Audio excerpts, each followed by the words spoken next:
சுதந்திர போராட்ட வீரர்கள் திருவுருவ சிலைகளுக்கு மாலை அணிவித்து மரியாதை செய்து பிரச்சாரத்தை தொடங்கிய அதிமுக முன்னாள் அமைச்சர். தூத்துக்குடி மாவட்டம் கோவில்பட்டி சட்டமன்ற தொகுதியில் 4வது முறையாக போட்டியிடும் அதிமுக முன்னாள் அமைச்சர் கடம்பூர் ராஜி கயத்தாரில் உள்ள வீரபாண்டிய கட்டபொம்மன் மணிமண்டபத்தில் உள்ள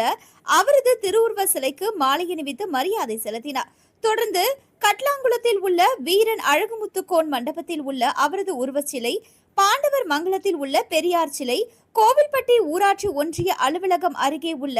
மறைந்த எழுத்தாளர் சாகித்ய விருது பெற்ற ராஜ நாராயணன் அவரது நினைவு மண்டபத்தில் உள்ள அவரது உருவச்சிலை மற்றும் காமநாயக்கன்பட்டியில் வீரமா முனிவர் மணி மண்டபத்தில் உள்ள அவரது உருவ சிலைக்கு மாலை அணிவித்து மரியாதை செலுத்திய அதிமுக வேட்பாளர் கடம்பூர் ராஜி அப்பகுதியில் உள்ள பல்வேறு சமுதாய அமைப்பினர், சங்க தலைவர்களை சந்தித்து வாக்கு சேகரித்தார்.